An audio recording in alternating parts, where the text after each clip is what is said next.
നമസ്കാരം. Raf talks ഫുട്ബോളിലേക്ക് ഏവർക്കും സ്വാഗതം. 2014 മുതൽ 2020 വരെ FC ബാഴ്സലോണയിൽ ഒരുമിച്ച് കളിച്ച സൂപ്പർ താരങ്ങളാണ് ലയണൽ മെസ്സിയും ലൂയിസ് സുവാരസും.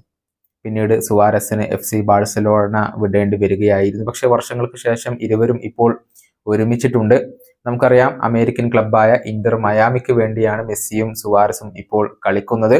ഈ ജനുവരി ട്രാൻസ്ഫർ ജാലകത്തിലായിരുന്നു സുവാരസ് ബ്രസീൽ വിട്ടുകൊണ്ട് ഇന്റർ മയാമിയിൽ എത്തിയത്. ഏതായാലും ലയണൽ മെസ്സിയും ഒത്തുള്ള റീയൂണിയനെ കുറിച്ച് സുവാരസ് ഇപ്പോൾ ചില കാര്യങ്ങൾ പറഞ്ഞിട്ടുണ്ട്. കരിയറിന്റെ അവസാന സമയത്തിലൂടെയാണ് താനും മെസ്സിയും പോകുന്നതെന്നും ഞങ്ങളുടെ ഫ്രണ്ട്ഷിപ്പ് ഞങ്ങൾ ആസ്വദിക്കുകയാണ് ഇപ്പോൾ ചെയ്യുന്നത് എന്നുമാണ് സുവാരസ് പറഞ്ഞിട്ടുള്ളത്. തന്റെ ആദ്യത്തെ പ്രസ് കോൺഫറൻസിൽ സംസാരിക്കുകയായിരുന്നു ഈ ഒരു ഉറുഗ്വൻ സൂപ്പർ താരം. അദ്ദേഹത്തിന്റെ വാക്കുകൾ ഇങ്ങനെയാണ്: ഒരുപാട് വർഷങ്ങൾക്ക് ശേഷം ലയണൽ മെസ്സിക്കൊപ്പം വീണ്ടും കളിക്കാൻ സാധിക്കുന്നതിൽ ഞാൻ വളരെയധികം സന്തോഷവാനാണ്. ഞങ്ങൾ കളിക്കളത്തിൽ മാത്രമല്ല ഒരുമിച്ചുള്ളത്, മറിച്ച് ദൈനംദിന ജീവിതത്തിലും ഞങ്ങൾ ഒരുമിച്ചാണ്. ഞങ്ങളുടെ കരിയറിന്റെ അവസാന സമയത്തിലാണ് ഞങ്ങളിപ്പോൾ ഉള്ളത്. അത് ഒരുമിച്ച് കളിച്ചുകൊണ്ട് ഞങ്ങളുടെ ഫ്രണ്ട്ഷിപ്പ് ആസ്വദിക്കാൻ കഴിയുന്നത് വളരെ മികച്ച ഒരു കാര്യമാണ്. ഇതാണ് സുവാരസ് ഇപ്പോൾ പറഞ്ഞിട്ടുള്ളത്. ഇന്ന് നടക്കുന്ന മത്സരത്തിൽ ഇന്റർ മയാമി ഹോങ്കോങ് ടീമിനെയാണ് നേരിടുക.